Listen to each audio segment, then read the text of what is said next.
Shalom, salam sejahtera untuk kita semua. Kita berjumpa lagi dalam bacaan renungan pagi pulang ke rumah pada hari ini, Sabtu 24 Oktober 2020. Judul pembahasan pada hari ini adalah tertutupnya masa pencobaan. Namun sebelum kita lanjut, mari kita berdoa. Bapa di sorga, kami bersyukur untuk berkat Tuhan. Kami boleh bangun lagi pagi ini oleh karena berkat perlindungan Tuhan. Bapa, saat kami akan membaca dan merenungkan firman-Mu, Roh Kudus-Mu kiranya menuntun kami. Firman ini menjadi berkat bagi kami. Dalam nama Yesus kami sudah berdoa. Amin. Ayat tema kita pada hari ini diambil di dalam kitab Wahyu pasal 10 ayatnya yang ke-7. Firman Tuhan berkata, pada waktu bunyi sangkakala dari malaikat yang ke-7, yaitu apabila ia meniup sangkakalanya, maka akan genaplah keputusan rahasia Allah seperti yang telah ia beritakan kepada hamba-hambanya, yaitu para nabi.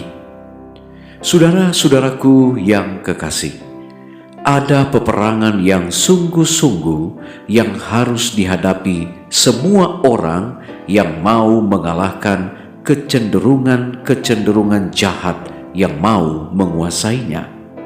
Pekerjaan persediaan adalah pekerjaan individu, perseorangan. Kita tidak diselamatkan secara kelompok. Kesucian dan penyerahan seseorang tidak akan bisa memenuhi kebutuhan ini pada orang lain. Walaupun seluruh bangsa melewati pengadilan di hadirat Allah, namun ia akan memeriksa kasus setiap orang dengan sangat teliti, seolah-olah tidak ada lagi orang lain yang hidup di atas dunia ini. Setiap orang harus diuji dan didapati tanpa cacat atau kerut atau yang serupa dengan itu. Efesus 5 ayat 27. Betapa hikmatnya pemandangan yang berhubungan dengan pekerjaan penutup pendamaian itu. Betapa pentingnya kepentingan-kepentingan yang terlihat di dalamnya. Pengadilan sekarang sedang berlangsung di dalam tempat kudus di atas. Pekerjaan ini telah berlangsung selama bertahun-tahun. Tidak lama lagi, tak seorang pun tahu berapa lama lagi akan berlanjut kepada kasus orang yang masih hidup. Di hadirat Allah yang dahsyat, hidup kita akan diperiksa atau dikaji ulang. Pada waktu itu, di atas segalanya penting bagi setiap jiwa untuk memperhatikan amaran Juru Selamat. Hati-hatilah dan berjaga-jagalah, sebab kamu tidak tahu bagaimanakah waktunya tiba. Markus 13 ayat 33. Karena jikalau engkau tidak berjaga-jaga, aku akan datang seperti pencuri, dan engkau tidak tahu pada waktu manakah aku tiba datang kepadamu. Wahyu 3 ayat 3. Pada waktu pekerjaan pengadilan pemeriksaan berakhir, maka nasib semua orang pun akan ditentukan kepada kehidupan atau kematian. Masa percobaan atau pintu kasihan ditutup tidak lama sebelum Tuhan tampak di awan-awan di langit. Kristus dalam Wahyu dengan melihat ke depan kepada waktu itu mengatakan, barang siapa yang berbuat jahat biarlah ia terus berbuat jahat. Barang siapa yang cemar, biarlah ia terus cemar.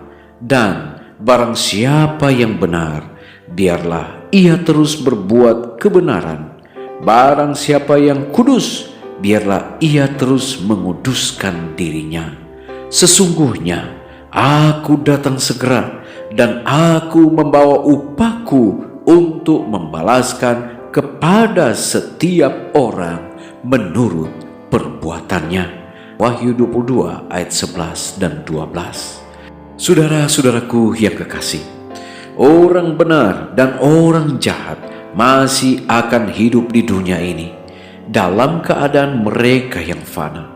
Manusia akan menanam dan membangun, makan dan minum, semuanya tidak sadar bahwa keputusan terakhir yang tidak bisa diubah telah dibuat di tempat kudus di atas. Sebelum air bah, sesudah Nuh masuk ke dalam bahtera, Allah menutupnya di dalam. Sementara orang fasik di luar. Tetapi untuk selama 7 hari lamanya, orang-orang meneruskan ketidakpedulian mereka, kehidupan mereka yang cinta kepelesiran dan ejekannya terhadap amaran pengadilan yang mengancam, tidak mengetahui bahwa kebinasaannya telah ditetapkan. Demikian pula lah halnya kelak, kata Juru Selamat, pada kedatangan Anak Manusia. Matius 24 ayat 39. Diambil di dalam buku Alfa dan Omega, jilid 8, halaman 513-514. Mari berdoa. Bapa di sorga, kami sangat bersyukur Tuhan untuk waktu yang indah Engkau berikan bagi kami merenungkan firman Tuhan. Terima kasih oleh karena kami boleh melihat bahwa ada peperangan yang sungguh-sungguh yang harus dihadapi oleh semua orang. Dan biarlah ya Bapa, kami boleh tetap ada di dalam kehidupan yang sesuai dengan kehendak Tuhan. Ajarlah kami Bapa, agar kami boleh mengalahkan kecenderungan jahat yang mau menguasai kehidupan kami. Dan biarlah kami boleh hidup di dalam takut akan Tuhan. Oleh karena kami sadar bahwa keselamatan adalah merupakan satu pekerjaan individu. Agar kami boleh hidup di dalam kesucian, hidup di dalam penyerahan, di dalam kasih Tuhan. Sehingga kami boleh melewati akan satu kehidupan yang sesuai dengan kehendak Tuhan. Terima kasih Bapa, walaupun pengadilan pemeriksaan sementara berlangsung, kami percaya kami boleh tetap hidup di dalam kasih Tuhan untuk menantikan hari Maranatha semakin mendekat. Bapa, saat mana kami akan memulaikan segala aktivitas hari ini, kiranya Tuhan akan berkati kami. Kami akan beribadah kepada Tuhan, berkat sorga akan menjadi bagian kami. Berkati umat-umat Tuhan dimanapun mereka berada, biarlah mereka terpelihara, diberkati oleh Tuhan. Berkati mereka yang sakit sembuhkan, yang lemah iman Tuhan kuatkan. Berkati mereka yang berduka cita, Tuhan kiranya akan memberikan penghiburan yang tentunya berasal daripada Tuhan. Terpujilah Engkau ya Allah. Dengar doa kami, dalam nama Yesus kami sudah berdoa. Amin. Puji Tuhan saudara-saudara, pertemuan kita telah berakhir. Kita akan jumpa lagi pada besok hari. Tuhan Yesus memberkati kita. Amin.